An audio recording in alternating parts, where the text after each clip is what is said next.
ఎవరి సేవ ఎలాంటిదో తేలిపోయే రోజులు వస్తున్నాయి. సేవకుల్లారా, సత్యాన్ని బోధించు. మన టైంపాస్ ఏంటి చెప్పిన వాక్యాన్ని శ్రద్ధగా చదవటం, 66 పుస్తకాలు ఎప్పుడు కూడా శ్రద్ధగా చదవటం,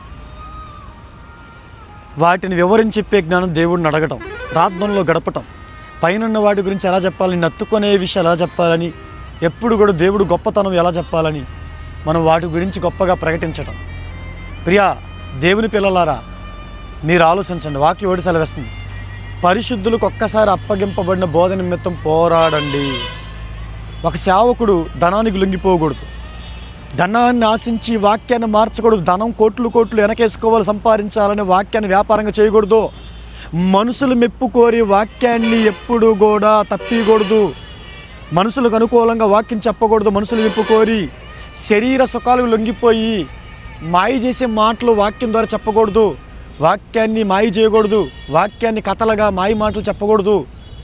శరీర సుఖాలు ఇడిచిపెట్టు, ప్రభు కొరకు శరీరం నలగొట్టు, అప్పుడు నిజం చెప్తావు. మనుషుల మెప్పు కోరకు హృదయాలు పరిశీలించే దేవుడు మెప్పు కోరి వాక్యం ఉన్నదన్నాడు చెప్పు. ధనము కోట్లు వెనకేసుకోవాలి ప్రజల మీద ఆధారపడని ధనాపేక్షతో వాక్యాన్ని వ్యాపారంగా చేసి చెప్పకో.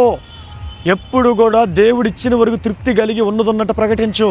నీకు ఏదన్నా అవసరమైనప్పుడు సత్యాన్ని ప్రకటించేటప్పుడు నీ వాక్యానికి ఎడిట్ అయిన వారు ఎవరైనా ఉంటే దేవుడు వాళ్ళకి ప్రేరేపిస్తాడు. నీకు ఏది కావాలో వాళ్ళంతకు వాళ్ళ హృదయపూర్వకంగా ఇచ్చినప్పుడు అప్పుడు మన అవసరాలు తీరుతాయి. మనకి ఏది కావాలో మనుషులు ప్రేరేపించేది, విశ్వాసులు ప్రేరేపించే దేవుడు. నీ వాక్యానికి లోబడే వారిని ప్రేరేపించి నీకు కావాల్సింది ఇప్పించేది ఆయన. అంతేలాగని వాళ్ళ మీద ఆధారపడి ధనాన్ని ఆశించి వాక్యాన్ని మార్చుకు, వ్యాపారంగా చేయకు.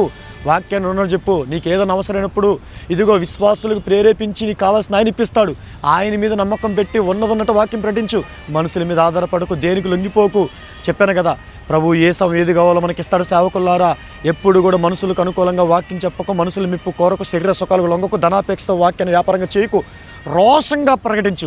ఏ సమయం ఏది కావాలో నా తండ్రి చూసుకుంటాడు. అన్న వస్త్ర తృప్తి కలిగిన పరలోకాన్ని ఎదుగుతూ ప్రతి ఒక్క హృదయం కూడా నా తండ్రికి చోటిచ్చేలా, ఆయన్ని వెతికేలా, ఆయన ప్రేమించాలా, ఆయన గొప్పతనం, ఆయన నీతి మార్గం, ఆయన పరిశుద్ధమైన మార్గం, నిత్య జీవ మార్గం, ఆయన సిలువు త్యాగం, ఇదంతా కూడా గొప్పగా ప్రకటించి అనేక ఆత్మలు ఆయనకు అప్పచెప్పాలని రోషంతో రగిలిపో.